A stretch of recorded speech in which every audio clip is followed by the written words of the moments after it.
আসসালামু আলাইকুম সবাইকে। জানি না আমার কথাগুলো বলা ঠিক হবে কি না। আমি খুব সাধারণ একটা মানুষ, তবে আমি আজ কয়েকদিন ধরে ফেসবুকে, টিকটকে সব কিছুতে স্ক্রল করে শুধু একটাই জিনিস পেলাম, সেটা আপনাদের সাথে শেয়ার করতে আসলাম। আমি খুব সাধারণ একটা মানুষ, তা আমার মনে যেটা আসলো সেটাই আপনাদের সাথে শেয়ার করতে আসছি। আমি মনিরা লাইফস্টাইল, আমার ছোট্ট একটা পেজ। আমার ভিডিওটা ভালো লাগলে সবাই একটু লাইক, কমেন্ট করে শেয়ার করে পাশে থাকবেন।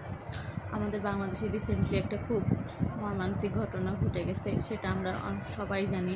বেশ 2-3 দিন 4 দিন পার হয়ে গেল। এতদিন যাই হোক মন মেজাজ ভালো ছিল না, কারণ আমি তো একটা মা, আর একটা মাই জানে একটা বাচ্চাকে কতটা কষ্টে জন্ম দিয়ে লালন পালন করে বড় করা। সেই মাটা যখন নিজের হাতে নিজের চোখের সামনে দেখতে পাচ্ছে পুড়ে যাচ্ছে।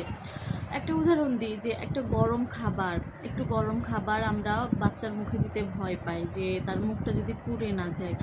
এ কারণে আমরা সেই খাবারগুলোকে ফু দিয়ে কত যত্ন সহকারে খাই। সেই মাটাই যখন তার চোখের সামনে দেখছে তার বাচ্চা পুড়ে গলে দগ্ন হয়ে যাচ্ছে, তখন সেই মাটার মনে কি হয় আপনারাই বলবেন। একজন মা, একজন বাবা কঠোর পরিশ্রম করে মাথার ঘাম পায়ে ফেলে ইনকাম করে নিয়ে আসে শুধু বাচ্চাটার মুখের হাসির দিকে, সন্তানটা যেন একটু ভালো থাকে।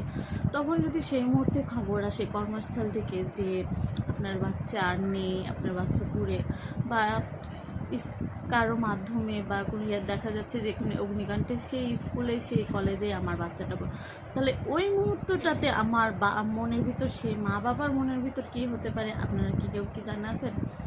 তো মূল কথা হচ্ছে, আমি আজ কয়েকদিন ধরে ফেসবুকে অনেক পোস্ট, অনেক ভিডিও, অনেক রিলস স্ক্রল করে দেখছিলাম, যে অনেক শুধু ব্যাড কমেন্ট, তারপরে হচ্ছে হাহারি এক কি ভাই, আমরা কোন দেশে বসবাস করছি?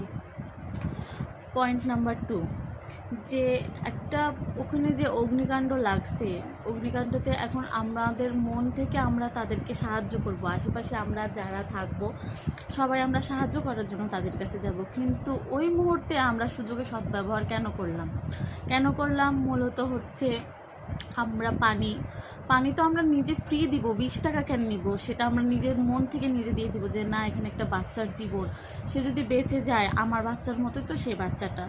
যে মানুষটা 20 টাকার জায়গায় 600 টাকা চেয়েছে, সে কি আদৌ মানুষ? এই প্রশ্নটা আপনাদের কাছে থাকলো, অবশ্যই কিন্তু অ্যান্সার দিয়ে যাবেন।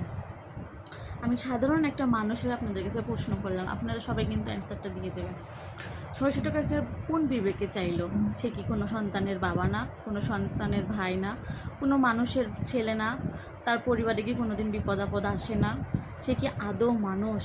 আপনারা কি অ্যান্সারটা দিয়ে যাবেন। গেল 20 টাকা রিক্সা ভাড়া, 30 টাকা রিক্সা ভাড়া, 50 টাকা সিএনজি ভাড়া, সেখানে 150-1000 টাকা চাই কীভাবে? 3 নাম্বার পয়েন্ট। সে মানুষটার বিবেক কেমন?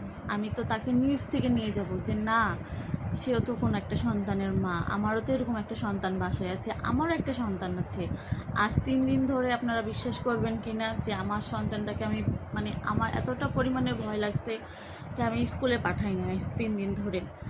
শুধু বাচ্চাগুলোর ভিডিও দেখছি আর মনে হচ্ছে যে না পারি, বুকটা ফেটে যদি কান্না চলে আসছে। কেমন একটা, যে যার যায় সেই বুঝে। তাই বলবো প্লিজ আপনাদেরকে সবাইকে, যে কেউ এগুলো নিয়ে বাজে মন্তব্য করবেন না। সবাই ভিডিও নিয়ে ব্যস্ত। দেখছি আমি কিছুক্ষণ আগে একটা খবর দেখলাম রিসেন্টলি, যে বাচ্চাটা ছটপট করছে কান্না, আগুনের ইয়াতে। সাংবাদিকরা ওখানে যে ভিডিও নিয়ে বাচ্চাকে জিজ্ঞাসা করতে যাচ্ছে যে বাবা কী থেকে কী হয়েছিল, ওই বাচ্চাটার কি ওই মুহূর্তে কিছু বলার থাকে? আপনারাই বলে যাবেন।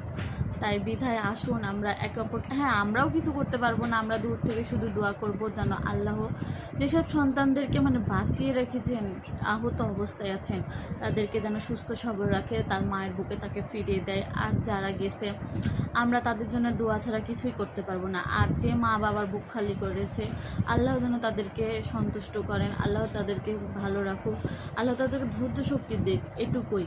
আর সবাইকে একটাই রিকোয়েস্ট করব, আমার কথার মাঝে যদি কোনো ভুল ত্রুটি হয়ে থাকে আমাকে সবাই ক্ষমা সুন্দর দৃষ্টিতে দেখবেন। আমি ছোট্ট একটা সাধারণ মানুষ, আমার মনে যা আসলো, আমি যেগুলো দেখছি আমি সেটাই শেয়ার করলাম। তো আজকের ভিডিও এই পর্যন্তই। ভালো থাকবেন সবাই, দেখা হবে নেক্সট কোনো ভিডিওতে। আল্লাহ হাফেজ, আসসালামু আলাইকুম।